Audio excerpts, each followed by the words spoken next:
Assalamualaikum warahmatullahi wabarakatuh. Halo murid-murid, kembali lagi di video pembelajaran Bu Farah di pertemuan yang keempat. Kali ini masuk ke video part 2, yaitu tentang bilangan pecahan. Seperti yang sudah saya jelaskan di video part 1 yang sebelumnya, karena nanti agar tidak terlalu panjang videonya, jadi sengaja saya bisa jadi 2 part seperti minggu kemarin. Jadi bagaimana, masih kuat belajar? Tetap semangat ya anak-anak, karena masa pandemi seperti ini yang paling bisa menguatkan diri adalah diri kita sendiri. Jadi tetaplah berpositif thinking dan hidup dengan pola yang sehat. Oke, jangan main terus, jangan tiduran terus, sekali-kali berolahraga. Oke, langsung saja ya kita masuk ke video part 2 kali ini.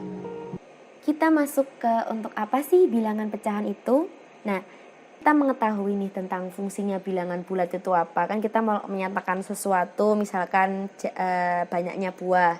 Kita punya ada 3 jeruk atau 4 apel seperti itu. Itu fungsi bilangan bulat kan, untuk menyatakan sesuatu atau ukuran dari suhu.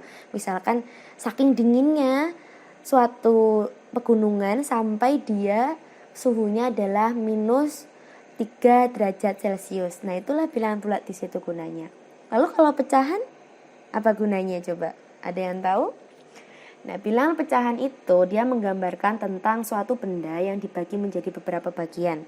Misalnya nih, ibu punya sebuah apel. Nah, apelnya itu tuh akan dibagikan kepada 4 orang anaknya. Seperti ini contohnya. Ada apel dibagi 4. Nah, sehingga setiap anak itu mendapatkan 1 dari 4 bagian utuh apel. Nah, ini itu bisa kita nyatakan dalam bilangan pecahan. Jadi, seorang anak akan mendapatkan 1/4 bagian utuh apel. Nah, bilangan pecahan itu juga menunjukkan perbandingan. Misalnya ada 2 buah roti nih. Roti yang satu itu dia lebih besar daripada roti lainnya. Bisa dibayangkan ada 1 roti yang besar, ada 1 roti yang kecil. Nah, bilangan pecahan itu bisa digunakan untuk membandingkan 2 roti itu. Nah, oke, kita masuk ke mengenal bilangan pecahan. Jadi bilangan pecahan itu dinotasikan atau dituliskan dengan A per B, di mana A itu adalah pembilang dan B itu adalah penyebut. Nah, A dan B itu siapa, Bu? A dan B itu adalah sembarang bilangan bulat. Misalkan A itu 3, 4, 5, 6, 7 dan seterusnya. Jadi jangan sampai tertukar, karena nanti akan sering saya sebutkan ini yang pembilang itu yang mana, yang penyebut itu yang mana. Oke, jangan sampai ketukar ya. Coba perhatikan ilustrasi ini. Jadi cerita ini kita punya 10 bintang. Nah, kita diminta untuk menentukan banyaknya bintang dengan warna tertentu. Sama seperti si apel tadi, tapi ceritanya ini kita punya 10 bintang. Nah, maka jumlah bintang kuning terhadap keseluruhan itu adalah 4 dari 10, atau kita dapat tuliskan dalam bentuk pecahannya, yaitu adalah 4/10. Jadi seperti itulah ilustrasi dari pecahan. Oke. Kemudian ada pecahan senilai. Nah, pecahan senilai itu adalah 2 pecahan yang angkanya beda tapi nilai besarnya sama. Nah, ilustrasinya seperti ini nih. Misalnya terdapat 4 gambar bulan dibagi 2 dengan diberi warna beda. Jadi kita bisa tahu nih ada 4 bulan yang satunya warna kuning, yang satunya warna biru. Nah, banyaknya gambar yang bulannya warna kuning atau ini orange ya ternyata. Warna orange itu keseluruhannya itu kan ada 2 dari 4 bulan.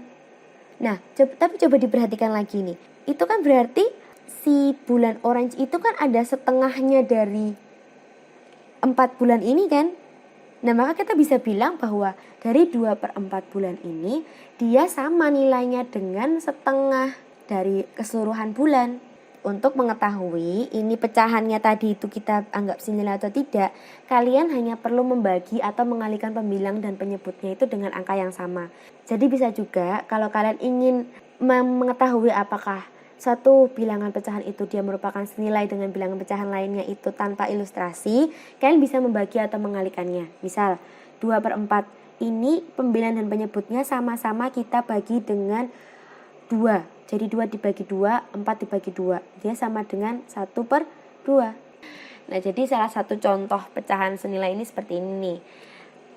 Coba kalian kerjakan ini. Di pause dulu terus coba dikerjakan.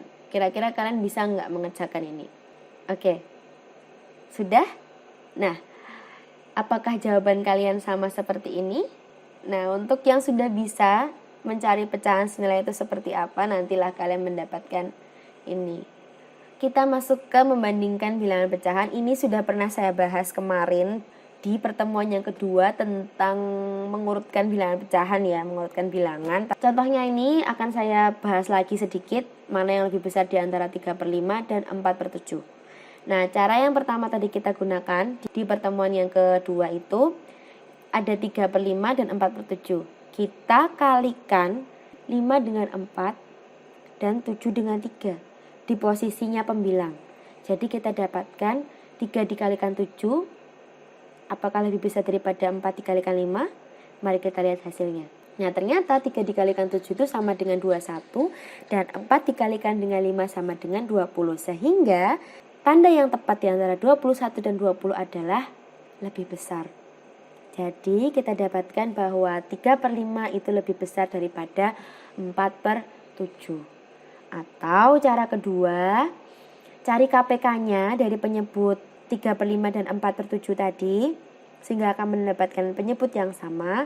Jadi menyamakan penyebut, misalnya 3/5, penyebutnya kita samakan menjadi sama-sama 35, sehingga pembilangnya menjadi 3 menjadi 21 dan 4 menjadi 20, dan kita dapatkan 21 lebih besar daripada 20 alias 3/5 lebih besar daripada 4/7.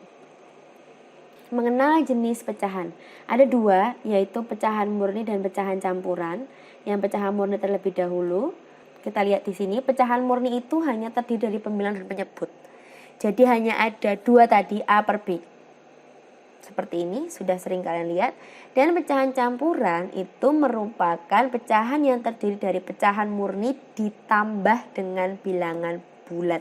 Jadi kalau kita tahu ada 5 ditambah setengah, itu kita bisa tuliskan menjadi bentuk pecahan campurannya itu 5/2 atau 5/2. Ini nanti bentuk pecahan campuran ini akan sangat berpengaruh di operasi bilangan pecahan. Oke, kita masuk ke operasi bilangan pecahan. Yang pertama adalah penjumlahan dan pengurangan. Ini caranya sama persis, makanya saya jadikan satu. Pertama, penjumlahan dan pengurangan pada bilangan pecahan itu dapat memperoleh hasil jika mereka memiliki penyebut yang sama. Jadi kalau penyebutnya masih beda harus kalian samakan. Kalau sudah punya penyebut yang sama maka langsung saja dijumlahkan atau dikurangkan pembilangnya. Nah, menyamakan penyebut itu dari 2 atau lebih pecahan itu kamu bisa menggunakan KPK atau mencari KPK dari penyebutnya. Contohnya seperti apa? Kayak gini. Kita punya 3/5 ditambahkan 7/8. Nah, ini kan penyebutnya beda. Satunya 5, satunya 8. Kita cari dulu KPK-nya 5 dan 8 berapa, ayo. Coba di pause dulu dan cari KPK-nya dari 5 dan 8. Bagaimana? Sudah ketemu? Ya, KPK-nya adalah 40. Nah, maka kita sekarang punya penyebut yang sama dari 3/5 dan 7/8. Udah sama-sama 40. Kita tinggal mengubah pembilangnya. Jadi pembilangnya ini akan tidak sama dengan yang ini ya. Kan penyebutnya aja berubah, masa pembilangnya tidak berubah? Nah, agar nilainya itu sama dengan si penyebut, pertama kamu bagi 40 ini kamu bagi dengan penyebut sebelumnya. Jadi 40 dibagi 5. Kemudian hasilnya kamu kalikan dengan 3. Sehingga menjadi 24. Sehingga 3/5 itu nilainya sama dengan 24/40. Cara yang sama kamu berlakukan untuk pecahan yang kedua. Sehingga mendapatkan 35/40.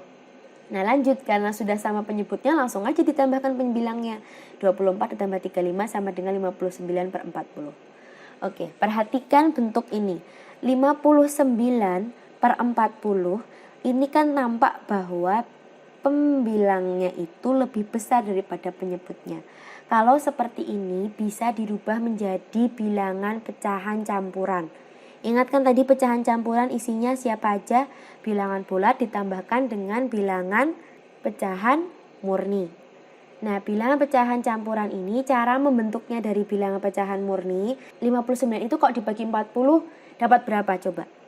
59 dibagi 40. Dapat berapa kira-kira? 1 kan? Nah, Tapi kan bersisa. Jadi ada sisa yang tidak bisa dibagi oleh 40, sisanya kita tuliskan di sini 19/40. Nah, kalau sudah seperti ini kan pembilangnya tidak lebih besar daripada penyebutnya. Nah, ini sudah dikatakan bilangan pecahan yang paling sederhana. Masuk ke perkalian dan pembagian. Oke, di perkalian ini langsung saja kalian kalikan pembilang dengan pembilang, penyebut dengan penyebut. Tidak perlu kalian samakan penyebutnya ya. Oke, setelah dikalikan seperti biasa kalian akan mendapatkan hasil, maka sudah selesai. Ini bisa kalian sederhanakan kalau memang bisa disederhanakan. Kalau tidak bisa disederhanakan, maka inilah bentuk paling sederhana. Masuk ke pembagian. Kalau pembagian itu sedikit berbeda ya dengan perkalian, karena dia itu bentuknya harus dikali silang. Jadi pecahan pembagi itu dibalik, lalu dikalikan dengan pecahan yang dibagi. Pecahan yang akan dibagi 4/10. Nah, ini pecahan pembagi 4/10 dibagi sama 2/3. Berarti 2/3 itu adalah pembaginya, ya kan? 4/10 dibagi 2/3, 4/10-nya tetap, oke? Tetap. Tapi 2/3-nya itu kita balik jadi 3/2. Dan operasinya dari pembagian berubah menjadi perkalian. Nah, kalau sudah menjadi perkalian ya seperti biasa, 4 dikali 3 sama dengan 12, 10 dikali 2 sama dengan 20. Nah, ini bisa kalian kecilkan, kalian sederhanakan dengan pecahan senilai tadi. 12 sama 20 sama-sama bisa dibagi 4. 12 dibagi 4 sama dengan 3. 20 dibagi 4 sama dengan 5. Sehingga bentuk sederhana dari 12/20 adalah 3/5. Baik, sampailah kita ke akhir dari pertemuan keempat yang merupakan video part kedua kali ini. Juga merupakan pertemuan terakhir dari bab 1. Berikutnya kita akan membahas bab kedua, tapi sebelum itu saya akan mengadakan post test terlebih dahulu. Post testnya melalui Google Form seperti biasanya. Jadi tolong kalau kalian nanti lupa tentang materi-materi sebelumnya, silahkan baca ulang dari awal tentang bilangan, mulai dari pertemuan pertama sampai ke pertemuan keempat part 2 kali ini. Oke? Terima kasih atas perhatiannya sampai sejauh ini di bab 1. Semoga ilmu yang saya berikan bermanfaat dan dapat membantu kalian semua dalam belajar matematika, karena saya tahu sekali bahwa matematika itu kalau hanya dibaca sulit sekali dipahami. Untuk itulah saya selalu membuat video, dan saya juga sangat mengapresiasi kalian yang mengerjakan tugas tepat waktu, juga menonton video saya sampai akhir. Saya sangat mengapresiasi kalian dan terima kasih sekali. Oke, sampai di sini dulu video pembelajaran pertemuan keempat di bab 1. Marilah kita mengakhiri pertemuan keempat kali ini dengan membaca bacaan hamdalah bersama-sama. Alhamdulillahirabbil alamin. Assalamualaikum warahmatullahi wabarakatuh.